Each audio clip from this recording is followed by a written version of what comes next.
अरे पापा जी क्या काम करते थे, कैसे इंसान थे? रेपिस्ट थे, बहुत ही घटिया और नीच किस्म के आदमी थे। अपनी सगी बेटी को रेप करते थे, जबरदस्ती करते थे मेरे साथ। अरे पीछे छोड़िए, छोड़िए राखी को। पापा जी छोड़ दीजिए। मम्मी नहीं, पापा जी, पापा जी।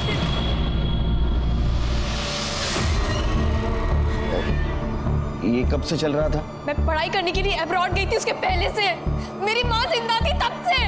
अरे मुझे तो इन सबका मतलब भी नहीं पता था। मेरी माँ यहाँ खड़े होकर रोती थी। छोड़िए मेरे बच्चे को, मेरे बच्चे को छोड़िए। मम्मी जी बच्चा।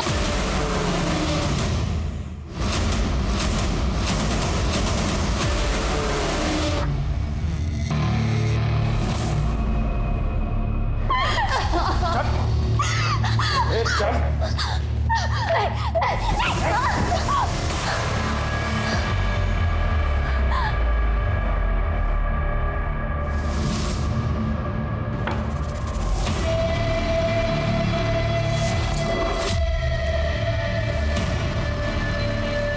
ओए होए होए होए, तुसी किन्ने सोने लग रहे हो इतने दिनों बाद। थैंक गॉड तू वापस आ गई। प्रीतम जी, मैं भी मुंबई आई हूँ, मैं घर भी नहीं पहुंची। एक बार रिलैक्स तो करने दीजिए। रिलैक्स ही तो हो रहे हैं हम लोग।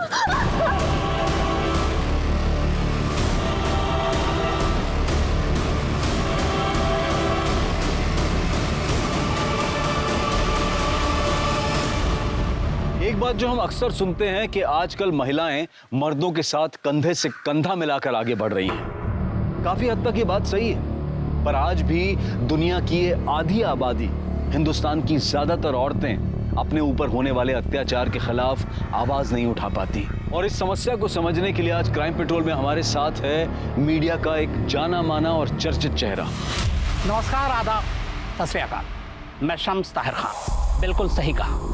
अफसोस और परेशानी की बात यह है कि जो क्राइम रिपोर्ट नहीं हो रहे उनकी तादाद कहीं ज्यादा है। अब सवाल है कि इसका मतलब क्या है? तो इसका मतलब साफ कि कहीं ना कहीं समाज और व्यवस्था के तौर पर हम पूरी तरह से फेल हो रहे हैं। ना हम क्राइम को रोक पा रहे हैं और ना ही विक्टिम को सामने आने का हौसला दे रहे हैं, बल्कि उल्टा उनके साथ शोषण हो रहा है, शारीरिक तौर पर, मानसिक तौर पर या फिर आर्थिक तौर पर। 1 साल बाद इंडिया वापस आई और ऐसा स्वागत किया मेरा।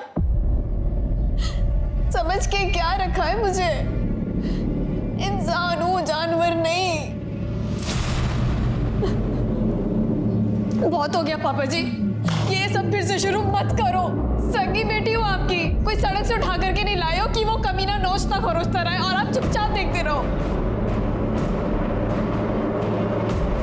मैं तेरी बात समझ रहा हूँ पुत्र, और प्रीतम बहुत बड़ा आदमी है। पाँव पड़ता हूँ मैं तेरे बेटा। पापा ये क्या कर रहे हो? प्रीतम से दुश्मनी मत ले, जैसा वो कहता है वैसे ही करती रहे, वरना वो हमें बर्बाद कर देगा। सब कुछ खत्म हो जाएगा, ये घर, मैं, तू, अरे मार डालेगा मुझे, मार डालेगा वो।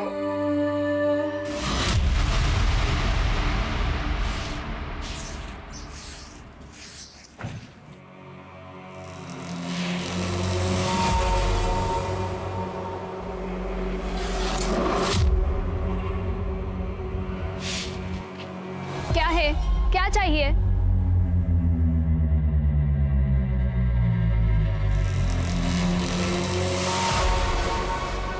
अभी तो कुछ नहीं चाहिए, लेकिन तेरी बाप की हलगट करीब बंद नहीं हुई ना, मुझे क्या चाहिए ना बता दूंगा सब, समझे?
पुत्र रोटी तैयार हो गई? जी पापा जी। चल फिर लगा दे।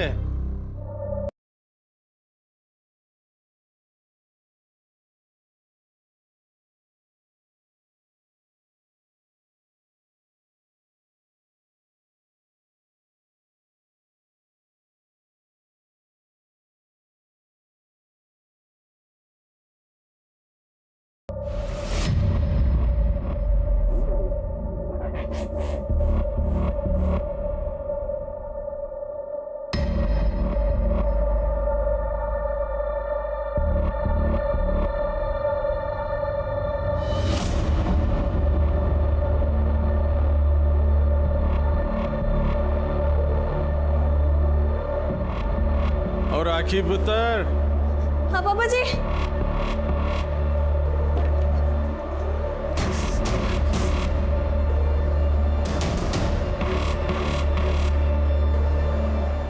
जी पापा जी।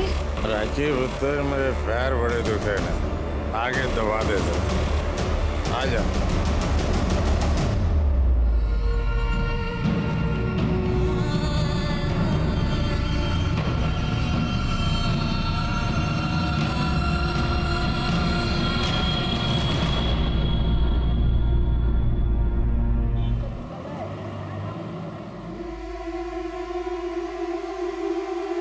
कॉफी।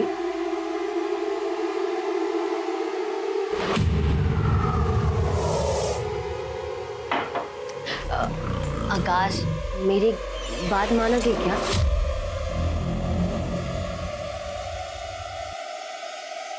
वो मैं सोच रही थी कि क्यों ना हम एक बच्चा अडॉप्ट कर ले। मतलब मैंने यहाँ अनाथ आश्रम में बात की और आकाश मेरी बात तो मिल गया जवाब।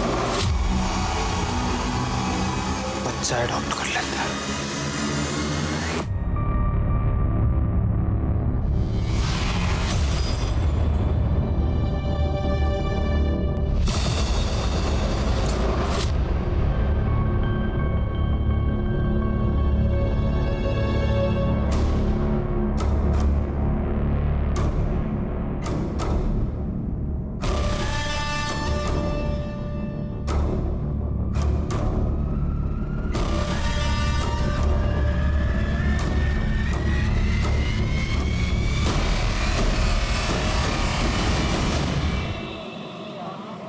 देखो, बैंगलोर में मेरा एक फ्रेंड रहता है। मैंने उसे हमारे बारे में सब बता के रखा है। वो सारा इंतजाम कर लेगा। जैसे ही हम बैंगलोर पहुंचेंगे शादी कर लेंगे। राखी, मैं तुमसे बात ये हाथ पर क्या हुआ? तुम कहीं उस प्रीतम ने फिर से तुम्हें? नहीं, मैं किचन में काम कर रही थी। राखी, मैं बेवकूफ नहीं हूँ। साफ साफ दिखाई दे रहा है यार, ये सिगरेट के मार्क्स हैं। और जब तुम ऐसे गुस्सा करते हो ना, मुझे बहुत अच्छा लगता है, खुशी होती है। वही तो है जो मुझसे इतना प्यार करता है, मेरी इतनी चिंता करता है। देखना, एक दिन सब सही हो जाएगा। I'm sure, एक दिन सब सही हो जाएगा।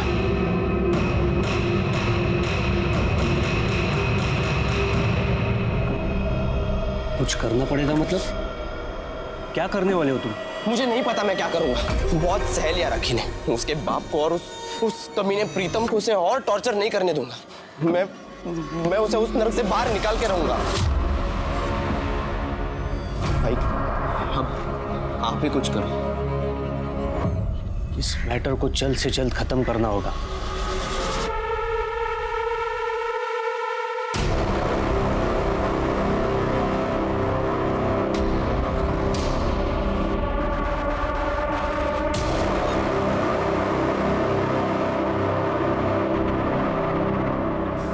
बस अब और नहीं, अब मैं बर्दाश्त नहीं कर सकती ये सब। आज ये कहानी खत्म कर दूंगी।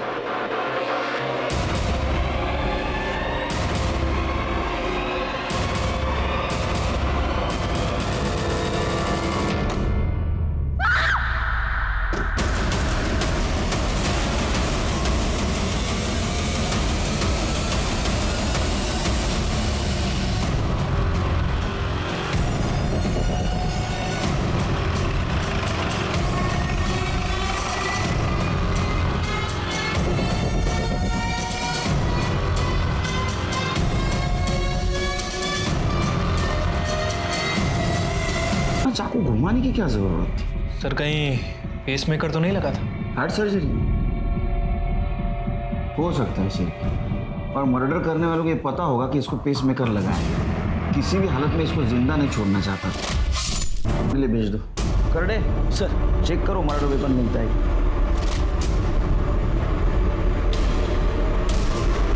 यस सर, पापा जी हार्ट पेशेंट थे। कुछ साल पहले उनकी हार्ट सर्जरी हुई थी, पेसमेकर डाला गया था। घर में तुम्हारे और पापा जी के अलावा कौन कौन रहता है? सिर्फ मैं और पापा जी। 2 बड़ी बहनें हैं, उनकी शादी हो चुकी है। जब मर्डर हुआ तब तुम कहाँ थे? मुझे नहीं पता सर कब हुआ। जब मैं दोपहर अपने बॉयफ्रेंड अतुल से मिलने गई तब पापा जी हॉल में बैठ के टीवी देख रहे थे। फिर जब मैं शाम को वापस आई तो उनके बेडरूम का दरवाज़ा बंद था, तो सोचा वो सो रहे होंगे। उसके बाद मैं अपने रूम में चली गई।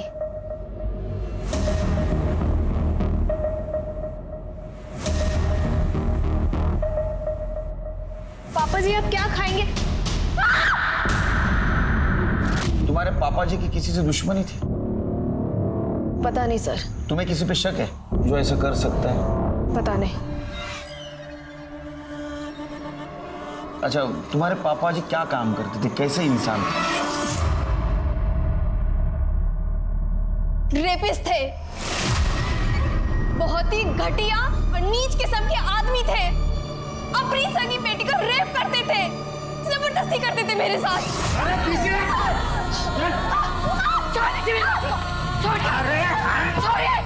छोड़िए राखी को।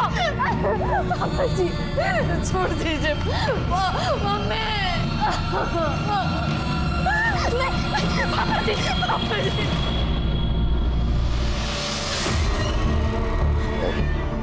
ये कब से चल रहा था? मैं पढ़ाई करने के लिए अब्रॉड गई थी, उसके पहले से। मेरी माँ जिंदा थी तब से। अरे मुझे तो इन सबका मतलब भी नहीं पता था। मेरी माँ यहाँ खड़े होकर रोती थी। छोड़िए मेरे बच्चे को, मेरे बच्चे को छोड़िए। मम्मी जी बचा लो मुझे, मम्मी। मैं जा रही हूँ पुलिस के पास, मैं पुलिस के पास जा रही हूँ। पुलिस के पास जाएगी? एक दिन मेरे सामने मेरी माँ को मार डाला। मम्मी जी!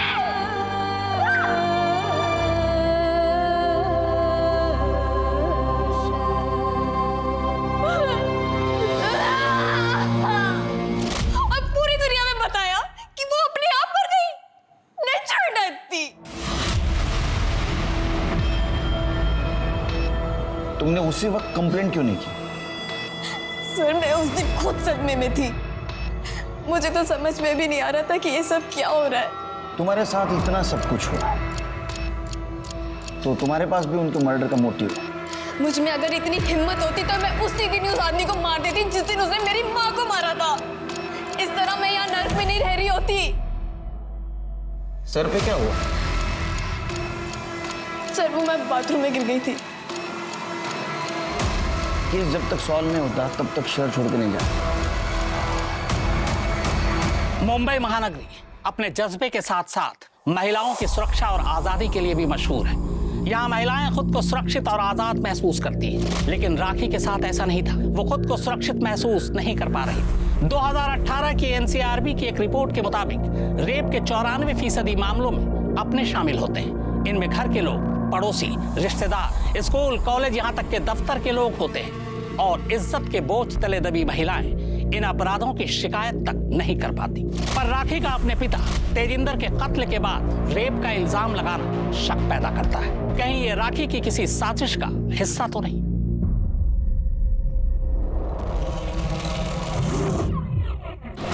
मिस्टर रोहित, डिवोर्स लेने के लिए ये फोटो ही काफी है। आपकी वाइफ का आपके साथ धोखा और बेवफाई को बेस बनाकर हम डिवोर्स फाइल करेंगे। इसमें मुझे तो कोई नुकसान नहीं उठाना पड़ेगा ना? देखते हैं उसका वकील कोर्ट में क्या कहता है। इतनी आसानी से नहीं जाने दूंगा उसे। मुझे डीएनए टेस्ट की परमिशन मिल सकती है? डीएनए टेस्ट की परमिशन? क्यों?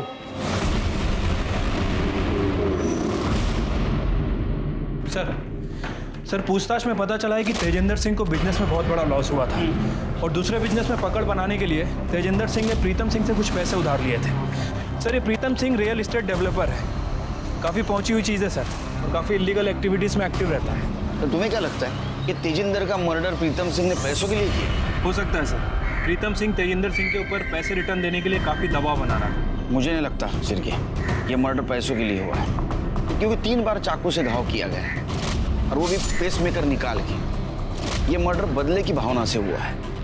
ऐसा भी हो सकता है सर। वैसे सर एक और इंटरेस्टिंग बात पता चली है, तेजिंदर सिंह की बेटी राखी ये प्रीतम सिंह के टच में थी। जब वो अब्रॉड में थी तब प्रीतम सिंह से मैसेज में बात किया करती थी, फ़ोन भी किया करती थी। प्रीतम सिंह भी कभी कभी उसे फ़ोन किया करता था, और जब वो इंडिया आ गई तब दोनों की लगातार बातें होने लगी। क्या तेजी का मर्डर हो गया? पाजी कुछ दिन पहले बात हुई थी, सब ठीक ठाक था। बहुत सदमा लगा है तेजिंदर के मर्डर का। वैसे कब से जानते थे आप उसको? कब से जानता था मतलब? ये कोई 10 साल से? तेजिंदर सिंह को बिजनेस में लॉस हुआ था, आपसे पैसे भी मांगे थे, रिटर्न नहीं कर पाया तो उसका मर्डर कर दिया आपने। मतलब आज तक जिन लोगों ने मुझसे पैसे लिए और वापस नहीं दिए तो उनका मर्डर कर देना चाहिए। मर्डर करने से पैसे वापस मिल जाते हैं। मतलब मेरे को तो सीरियल किलर हो जाना चाहिए। नहीं, जिस दिन मर्डर हुआ कहाँ थे आप? नहीं था, ऑफिस में। चेक करवा लो। नहीं जरूरत हो तो हम करेंगे ना, हमारा काम ही है। चलो। वैसे तेजिंदर की लड़की राखी, उसके साथ कैसा कनेक्शन है आपका? मतलब कनेक्शन मतलब संबंध आपके? मतलब तेजी की बेटी थी वो, और क्या संबंध होने थे? अच्छा, बहुत फोन करते थे आप उसको? पढ़ाई के लिए अब्रॉड गई थी फिर भी? हाँ, तो वो तेजी के हालात खराब थे पैसे को लेकर। राखी जो है वो अब्रॉड पढ़ना चाह रही थी, पढ़ाई स्पॉन्सर कर दी मैंने। फोन करके पूछता रहता था, भाई पैसे वैसे की जरूरत तो नहीं है, सब ठीक ठाक है कि नहीं? एक मिनट मतलब आप लोग कहीं ये तो नहीं कहना चाह रहे कि तेजी का मर्डर मैंने किया है? चलो चलिए, ये पैसे वाला आदमी ऐसा नहीं मानेगा, लेकिन हम भी दिखा दे हम क्या चीज है। वो राखी तेजिंदर के मर्डर के दिन बॉयफ्रेंड को मिलने गई थी ना? अरे बोलना। हाँ सर, मैं और राखी उस दिन मिले थे दोपहर के करीब 3 या 3:30 बजे। फिर 4 बजे वो अपने घर चली गई, और तेजी अंकल ने तो मुझे कभी पसंद ही नहीं किया। वो हमेशा से हमारे अफेयर के अगेंस्ट थे। तो ऐसा क्या किया था तूने? वो तेरे को पसंद नहीं करते थे, और तेरे को पसंद नहीं करते थे इसलिए उनका मर्डर कर दिया?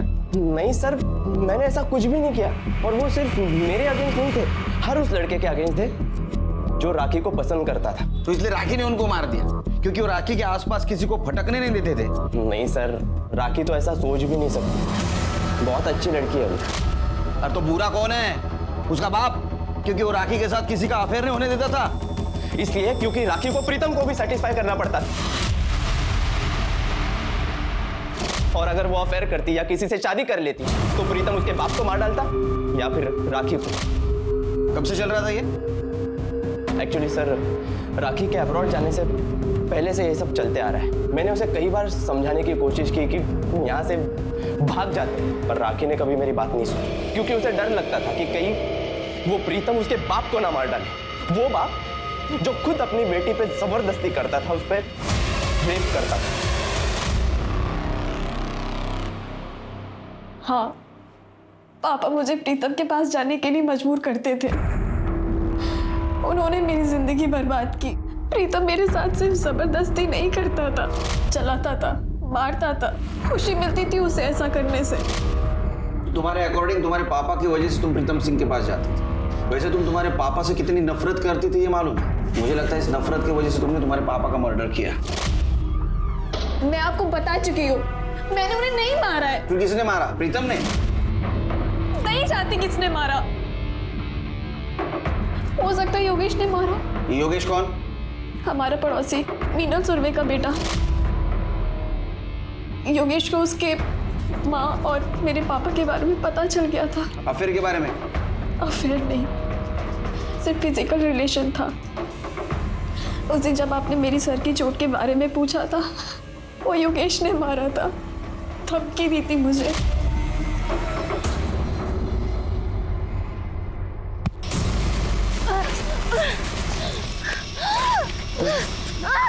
तेरे बाप को समझा दे, मेरी आई से दूर रहे, मैं तो जान से मार दूंगा उसे, तुझे भी कहीं का नहीं छोड़ूंगा। पापा की वजह से मुझे सिर्फ प्रीतम यूज नहीं कर रहा था, बल्कि योगेश भी धमकी दे रहा था। फिर मैंने डिसाइड किया कि मैं पापा से बात करूंगी। बस अब और नहीं, आज ये कहानी खत्म कर दूंगी। पापा जी प्लीज, ये सब आपकी वजह से हो रहा है। सड़क पर खुले आम योगेश मुझे रेप की धमकी दे रहा है, आपको मारने की धमकी दे रहा है। चिल्ला मत, ये बता कहना क्या चाहती है? मैं ये कहना चाहती हूँ कि आप प्लीज मीना लाठी से दूर रहें। खबरदार जो मेरे सामने ऊंची आवाज में बोली तो, समझी? योगेश को मैं समझा लूंगा। जा खाना लेकर आ, और हाँ, मसाज की तैयारी कर। थक चुकी थी मैं इस टॉर्चर से। फिर मैंने अपनी बहनों से मदद मांगी। उन्हें यकीन ही नहीं हो रहा था कि पापा ऐसा कुछ कर सकते हैं। और बहनों का क्या नाम? शिल्पी और पाखी।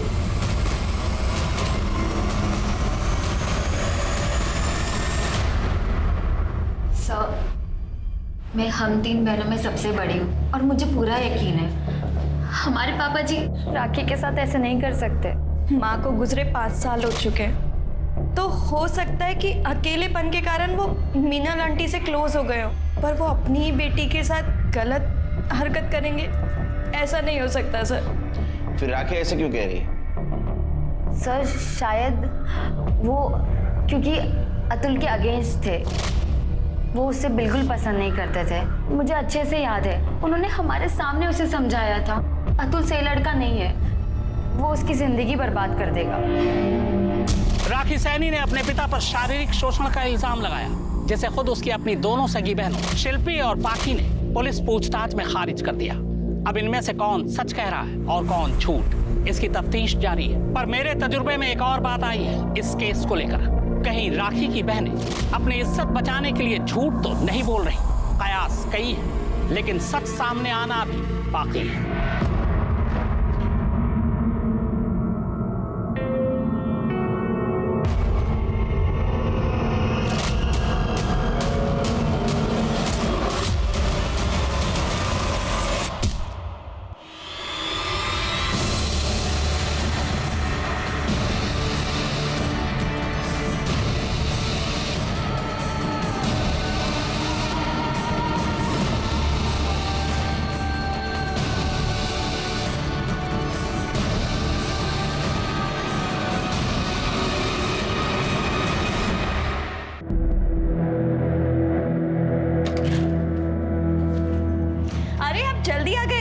मैं कुछ बना के लाती हूँ। रुक, ये डीएनए रिपोर्ट है हमारे बेटे श्लोक की। इसके हिसाब से मेरा डीएनए इसके साथ में मैच नहीं करता है। मेरा बेटा नहीं है ये कैसी बात कर रहे हैं आप? किसका बेटा है? किसका बेटा है? छोड़ो। किसका बेटा है? उस बिल्डर प्रीतम सिंह का ना?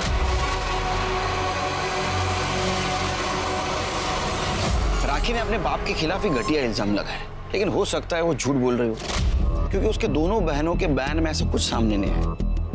देखो, एक बात तो साफ है, प्रीतम सिंह ने तेजिंदर सिंह को पैसे दिए थे, जो तेजिंदर सिंह ने उसको वापस नहीं किए। इतना ही नहीं, तो प्रीतम सिंह ने उसके लड़की की स्टडी स्पॉन्सर की थी, वो भी अब्रॉड में। हो सकता है इस पैसों की भरपाई के लिए ये तेजिंदर सिंह अपने बेटी को उसके पास भेजता हो, और इसका मुराह करने के लिए उसके ऊपर रेप का इल्जाम लगाया। हो सकता है सर। सर, तेजिंदर सिंह की PM report. Sir, PM report के मुताबिक तेजिंदर सिंह की मौत शाम 3 बजे से 5 बजे के बीच में हुई। बहुत ज़्यादा खून बहने की वजह से उसकी मौत हुई है सर। बॉडी पर 4 बार किसी चाकू से वार किया गया और सर फॉरेंसिक रिपोर्ट के मुताबिक उसकी बॉडी पर जिस चाकू से वार किया गया वो नॉर्मल किचन नाइफ नहीं था सर, बल्कि बहुत बड़ा चाकू था। हो सकता है सिर के नाइफ सेट में से किसी बड़े चाकू का इस्तेमाल किया होगा। लेकिन सर तेजिंदर के घर पे तो हमें कोई नाइफ सेट मिला ही नहीं। फिर भी एक काम करो, ये तेजिंदर सिंह के घर के आसपास जितने भी दुकान है वहाँ पूछताछ करो। हाल ही में किसी ने नाइफ सेट या बड़ा चाकू खरीदा है क्या? सर, तेजिंदर का जिस दिन मर्डर हुआ, योगेश सुरभि को तेजिंदर के पड़ोसी ने चाकू के साथ उसके घर के पास देखा था। सर, आई शपथ, मैंने तेजिंदर को नहीं मारा सर। अरे रिस्पेक्ट करना सीख। तेरे बाप की उम्र के थे ना वो, नाम से बुला था उनको। ये सच बोल रहा है सर, मेरा बेटा ऐसा काम कर ही नहीं सकता। तुम मतलब तुम्हारा अफेयर चल रहा था ना उसके साथ, मतलब जो कुछ भी था। हाँ, कुछ साल पहले मेरे हस्बैंड का रोड एक्सीडेंट हुआ, जिसकी वजह से उनकी बॉडी पैरालाइज्ड हो गई। गवर्नमेंट जॉब है इसलिए पेंशन मिल रही है, पर वो काफ़ी नहीं है घर चलाने के लिए। तेजी हमारे हालात अच्छे से जानता था, तो उसने मुझे एक ऑफ़र दी।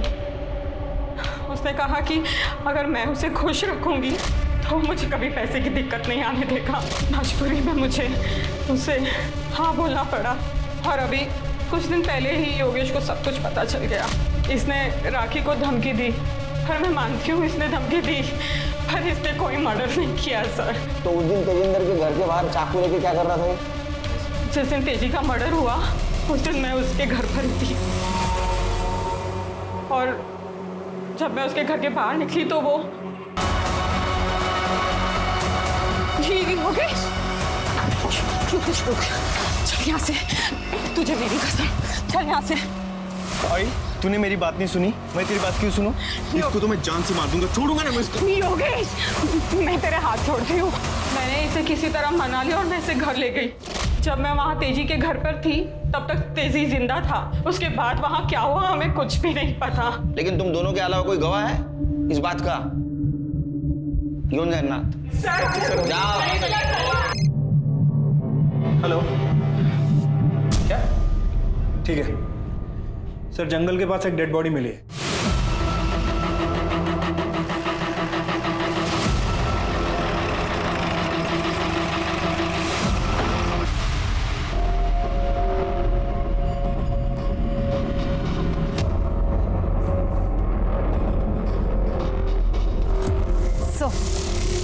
मर्डर से पहले रेप हुआ है, सर पर चोट का निशान है और काफी खून बहा है।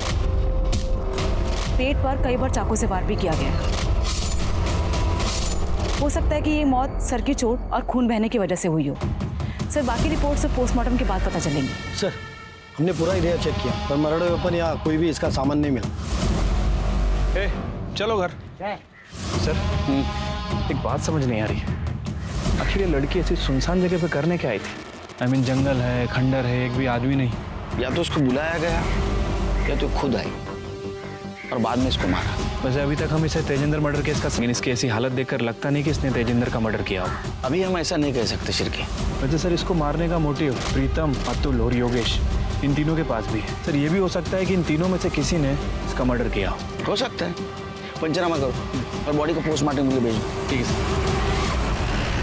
तेजिंदर सैनी के मर्डर की प्राइम सस्पेक्ट राखी सैनी का भी कत्ल हो चुका है। जाहिर है पुलिस का सख्ते में आना लाजमी है। केस अब बेहद चैलेंजिंग और पेचीदा हो चुका है, पर सवाल यह है कि केस की तफ्तीश के दौरान जांच के बीच में ही अगर किसी सस्पेक्ट, विटनेस या फिर विक्टिम का यूं कत्ल हो जाना, यह बताता है कि या तो कातिल बेहद शातिर है या फिर बेवकूफ। अब राखी के कत्ल के बाद दो ही बातें मुझे समझ में आ रही, या तो राखी ने किसी के साथ मिलकर, या यूं कहें कि अपने बॉयफ्रेंड अतुल के साथ मिलकर अपने पिता का कत्ल कर दिया। बाद में उसे पछतावा हुआ। वो पुलिस के पास जाकर अपना जुर्म कबूल करना चाहती थी, लेकिन अतुल ने ऐसा होने नहीं दिया और इसीलिए उसने राखी को रास्ते से हटा दिया।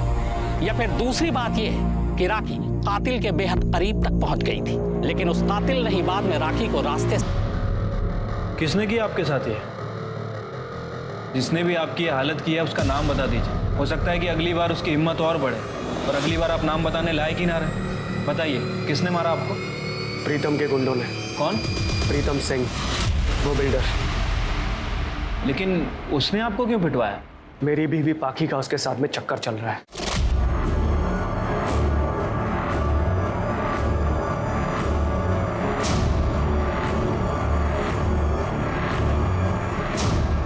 सोती है उसके साथ में वो, आज से नहीं, शादी से पहले से।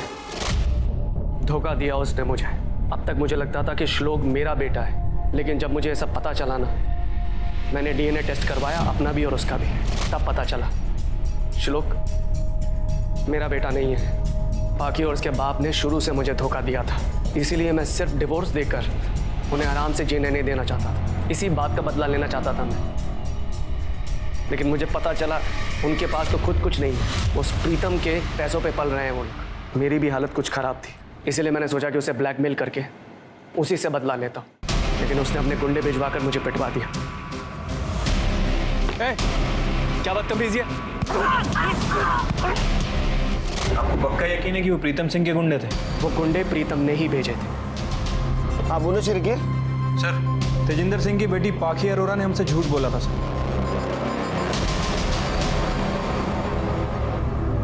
सर, मेरे पति रोहित सच बोल रहे हैं। मैं शादी से पहले से ही प्रीतम से मिला करती थी, पर सर मैं अपनी मर्जी से नहीं जाती थी। पापा मुझे फोर्स करते थे, और अगर सर मैं उनकी बात नहीं मानती तो प्रीतम पापा को नुकसान पहुंचा देता। प्रीतम जब चाहे गाड़ी भेज देता था और मुझे बुला लेता था। तो तुमने खुद होके क्यों नहीं बताया रोहित को कि श्लोक उसका बेटा नहीं है? अगर मैं उन्हें बताती तो वो उसी दिन मुझसे डिवोर्स ले लेते। तो ये प्रीतम का बेटा है श्लोक? फिर मेरे पापा का। तुम इतने यकीन के साथ कैसे कह सकती हो? जब मैं प्रेग्नेंट हुई थी तब प्रीतम किसी काम से अब्रॉड गया हुआ था और रोहित पंजाब। मतलब राखी सच बोल रही थी? हाँ सर, हमारा बाप बहुत घटिया आदमी था। उसने अपनी बेटी को प्रेग्नेंट किया, और सर उसने सिर्फ मेरे और राखी के साथ ही ऐसा नहीं किया, बल्कि शिल्पी दीदी के साथ भी, शादी से पहले भी और शादी के बाद भी। ये बात तुमने हमसे छुपाई? बाप ने तो कभी इज्जत समझी ही नहीं। ये बात अगर दुनिया को पता चलती, हमारी शादियां, हमारी बसी बसाई जिंदगी सब टूट जाता। तो अभी क्यों एक्सेप्ट किया? क्योंकि सर रोहित को पता चलने के बाद तो वैसे भी सब कुछ खत्म हो ही चुका है। या तुम बहनों ने मिलके किस? नहीं सर, हम लोगों ने कुछ नहीं किया। अगर हम लोगों में इतनी हिम्मत होती तो इतने साल बर्दाश्त क्यों करती? और अगर आप चाहें तो आप शिल्पी दीदी से पूछ लीजिए सर। मेरा 16th बर्थडे था। बर्थडे पार्टी खत्म हो गई थी और सब अपने घर चले गए थे, और मेरे बाप ने नशे की हालत में दूध होकर पहली बार मेरा रेप किया था। उसके बाद मैंने कभी अपना बर्थडे सेलिब्रेट नहीं किया। जब मैं 17 साल की थी तब मैं अपने बाप से प्रेग्नेंट हुई थी, और उन्होंने मेरी हेल्थ की चिंता किए बगैर एक घटिया से क्लिनिक में मेरा अबॉर्शन करवाया था, जिसकी वजह से मुझे कॉम्प्लिकेशंस हुए, मेरा यूट्रस निकालना पड़ा। और जब उन्होंने मेरी शादी आकाश से करवाई, उन्होंने उसे कुछ सच नहीं बताया था। आकाश को धीरे धीरे शक होने लगा। अगर डॉक्टर के पास चली जाती तो उसे यूट्रस वाली बात बता देते। कुछ दिन पहले मैंने आकाश से कहा, आकाश हम एक बच्चा अडॉप्ट कर लेते। मिल गया जवाब। सर, मैंने अपने करियर में इतने सारे केस देखे, लेकिन इस केस ने झंझोड़ के रख दिया सर। मुझे यकीन ही नहीं हो रहा कि एक बाप अपनी बेटियों के साथ ऐसा करता था। चिरके, सच यकीन से ज्यादा भयानक होता है, लेकिन हम अभी यकीन के साथ नहीं कह सकते कि ये जो लड़की बोल रही है वही सच है। पता तो लगाना होगा। तृप्ति, तब तक एक काम करो, शिल्पी, पाखी, आकाश, रोहित, अतुल और योगेश, इन सब के कॉल डिटेल्स और मोबाइल लोकेशन निकलवा। चिरके, जब तक डिटेल्स आते हैं इस प्रीतम सिंह से बात करते हैं। अच्छा बैठिए आप, ही का ऑफिस है। बैठिए बैठिए। हाँ भाई छोटू, लस्सी लेके आ मलाई मार के। बैठिए। अरे नको नको, लस्सी बिस्सी का ही नको। वो लस्सी की वसूली में हमसे क्या मांगोगे कुछ पता नहीं। इंस्पेक्टर, मैं एक नहीं 1000 औरतों के साथ सोया, शौक है ये मेरा, पर आज तक किसी के साथ कोई जबरदस्ती नहीं की। तेजी ने मुझसे पैसे लिए थे जो वापस नहीं दिए, तो उसने खुद से अपनी तीनों बेटियों को मेरे पास भेजा। अब जी पैसे नहीं मिल रहे तो कुछ ना कुछ तो मिलना चाहिए ना। बस एक बात है जी, तेजी ने जितने पैसे मुझसे लिए थे उसकी तीनों बेटियों को मिला के उसका इंटरेस्ट भी पूरा नहीं हो रहा था। पर जी दिल बड़ा है अपना, मान गए, वरना इतने पैसे में तो एक से एक खूबसूरत लड़कियां आ जाती। तेजेंद्र अपने बेटी को खुद तुम्हारे पास भेज रहा था, तो दोनों का मर्डर क्यों? फिर वही बात, तेजी की आज भी औकात नहीं थी कि वो मेरे पैसे दे दे, तो उसको मारने से कौन सा मुझे पैसे मिल जाते। और रही बात उसकी बेटी की, जी उसकी बेटी तो जवान थी, खूबसूरत थी, बताओ उसको मार के मुझे क्या फायदा होता? क्योंकि राखी तुम्हारे खिलाफ कंप्लेंट कर सकती थी। लो कर दी बच्चों वाली बात। रोहित को क्यों पिटवाया? हैं? रोहित को क्यों पिटवाया? रोहित को मैंने पिटवाया? बल्कि रोहित मेरे को ब्लैकमेल कर रहा था, और आपको सवाल जवाब तो उससे पूछने चाहिए। बल्कि उसको अरेस्ट करना चाहिए। सर, राखी की पीएम रिपोर्ट आ गई है। सर, रिपोर्ट के मुताबिक राखी की मौत 16 तारीख को दोपहर 2 बजे से 4 बजे के बीच में हुई है। चाकू लगने की वजह से उसकी मौत हुई सर। उसके सर पर किसी भारी चीज से वार किया गया और सर मर्डर के पहले उसके साथ रेप भी किया गया। बॉडी पे सीमेंट के ट्रेसेस भी मिले हैं। एक काम करो शिरके, ये अतुल देसाई, योगेश और प्रीतम, इन तीनों के डीएनए हमें मिले सीमेंट से मैच करवा, तो इन तीनों में से किसी एक ने मर्डर किया होगा। सब मोबाइल लोकेशन के अकॉर्डिंगली जिस दिन तेजिंदर का मर्डर हुआ उसका दामाद आकाश उसके घर में था। सर, आपको पक्का कोई गलतफहमी हुई है? मैं तो उस दिन उस तरफ गया ही नहीं। हमसे गलती हुई है? संभाल ले अभी। पहले ना वो तेजिंदर अपने बेटी के साथ जो गलत शुरू कर रहा था और प्रीतम उसका फायदा उठा रहा था, उसके वजह से काटा सटका है मेरा। घुसेड़ दूंगा, सच बोल। सर, वो मैं अपने ससुर से सर, मुझे कुछ टाइम पहले पता चला कि वो मेरी बीवी के साथ क्या क्या करता था। उसकी वजह से मेरी बीवी का इलीगल अबॉर्शन हुआ और उसका यूट्रस निकाल दिया गया। सर, वो कभी मां नहीं बन सकती। मैं वहाँ गया था, उसको बोला कि मैं उसे जेल में ले जाऊंगा, उसको धमकी दी। फिर वो मेरे आगे हाथ पैर जोड़ने लगा और मुझे मुंह बंद रखने के लिए कहा और बोला कि अगर मैं मुंह बंद रखूंगा तो मुझे 50,000 रुपये देंगे। तो सर, मैं उस दिन वो इंस्टॉलमेंट का 50,000 रुपये लेने गया, लेकिन जैसे ही मैं वहाँ पहुँचा तो मैंने देखा कि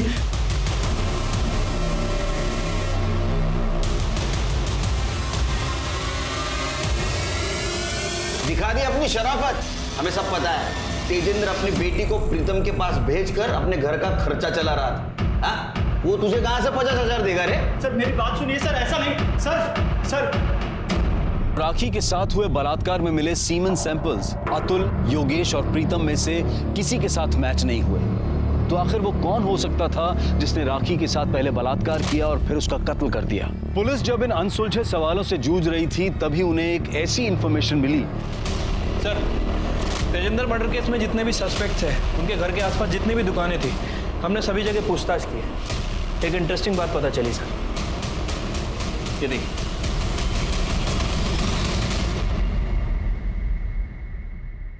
बुरखा पहन के कटलरी के शॉप से चाकू खरीदने का प्लानिंग बहुत अच्छा था। कार्ड स्वाइप किया ना, उसकी वजह से पकड़े गए।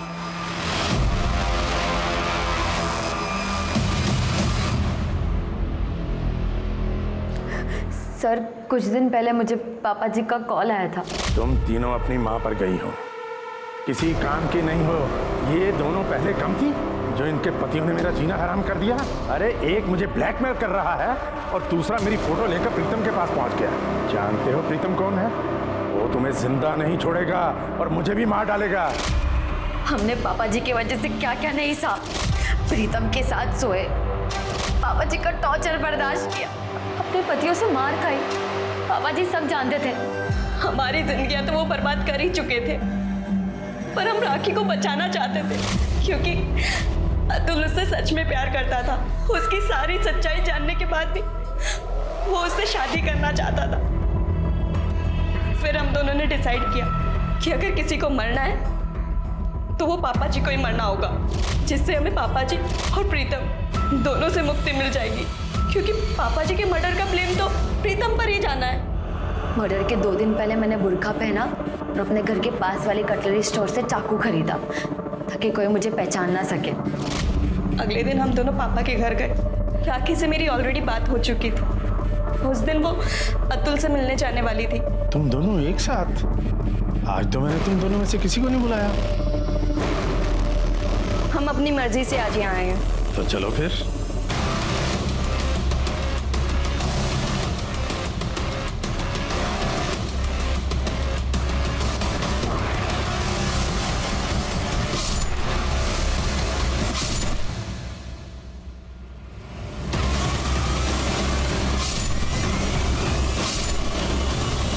जिस बेड से हमारी बर्बादी की कहानी शुरू हुई थी, उसी बेड पर हमने खत्म कर दी। पेसमेकर क्यों निकाला? पापा जी को पहले भी हार्ट अटैक आ चुका था और वो बच गए थे। इस बार हम नहीं चाहते थे कि वो बचे। तुम्हारे साथ जो हो रहा था वही राखी के साथ हो रहा था, तुम्हें पता था? नहीं सर, उसने हमें कुछ बताया ही नहीं कभी। फिर राखी को क्यों मारा? नहीं सर, हम उसे क्यों मारेंगे सर? बल्कि सर, वो तो हम दोनों की तरह इस नर्क में जी रही थी। तेजिंदर सिंह के मर्डर केस में अरेस्ट करो, चार्जशीट दाखिल करो। आखिरकार पाकी और साक्षी के सब्र का बांध टूट गया। दोनों ने अपने बाप को उसके अंजाम तक पहुंचा दिया। विक्टिम से दोनों बहनें अब कल्प्रिट बन चुकी थी। तीनों बहनों का बाप लगातार शोषण करता रहा, उन पर जुर्म ढाता रहा, लेकिन तीनों खामोश रही। यहां तक कि प्रीतम सैनी नाम के घिनौने शख्स के हाथों भी तीनों को बेच दिया, पर फिर भी तीनों खामोश रही। क्यों इन तीनों बहनों ने कभी पुलिस के पास जाने की कोशिश नहीं की? ये एक बड़ा सवाल है जिसका जवाब मिलना चाहिए। मैंने जितनी भी रेप विक्टिम से बात करने की कोशिश की या बात की, उन सब का एक ही डर था, लोगों की नजरें। एक महिला पर कितना जुल्म होता है जब उसके साथ रेप होता है, इसका अंदाजा हम लोग शायद ही लगा सकते हैं। ऊपर से जब वो पुलिस के पास जाती है तो हम उसका सहारा बनने की बजाय उल्टे उसका कैरेक्टर असैसिनेशन करने लगते हैं। हमेशा रेप विक्टिम में ये गलतियां ढूंढने लगते हैं। ये हमारी सोच है, ये पुरुष प्रधान समाज की सोच है, और जब तक ये सोच नहीं बदलेगी इस तरह की चीजें नहीं थमेंगी। सर जहाँ राखी की बॉडी मिली वहाँ एक नंबर एक्टिव था। सर ये है वो नंबर।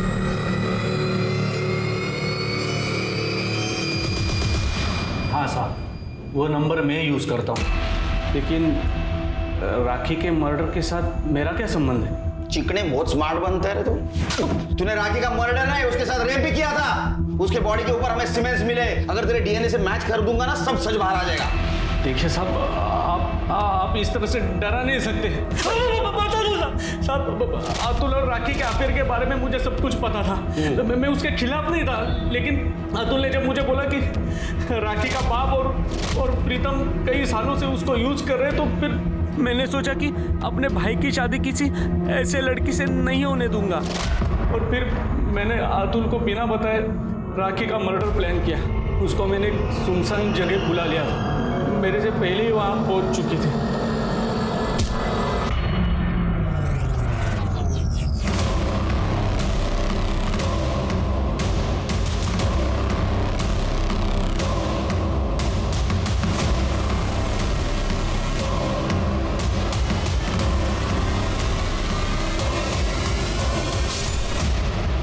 वाह, तू महान है, मर्द है। हाँ शिरके, राखी का मर्डर और रेप केस में चार्जशीट दाखिल करो इसके खिलाफ। अब मैं अनूप सोनी आपसे विदा लेता हूं। फिर मुलाकात होगी क्राइम पेट्रोल सतर्क में एक और नए केस के साथ और उस पर हमारे एक्सपर्ट के विश्लेषण के साथ। तब तक अपना और अपने परिवार का ख्याल रखें, सतर्क रहें, सुरक्षित रहें और देखते रहें क्राइम पेट्रोल सतर्क। जय हिंद।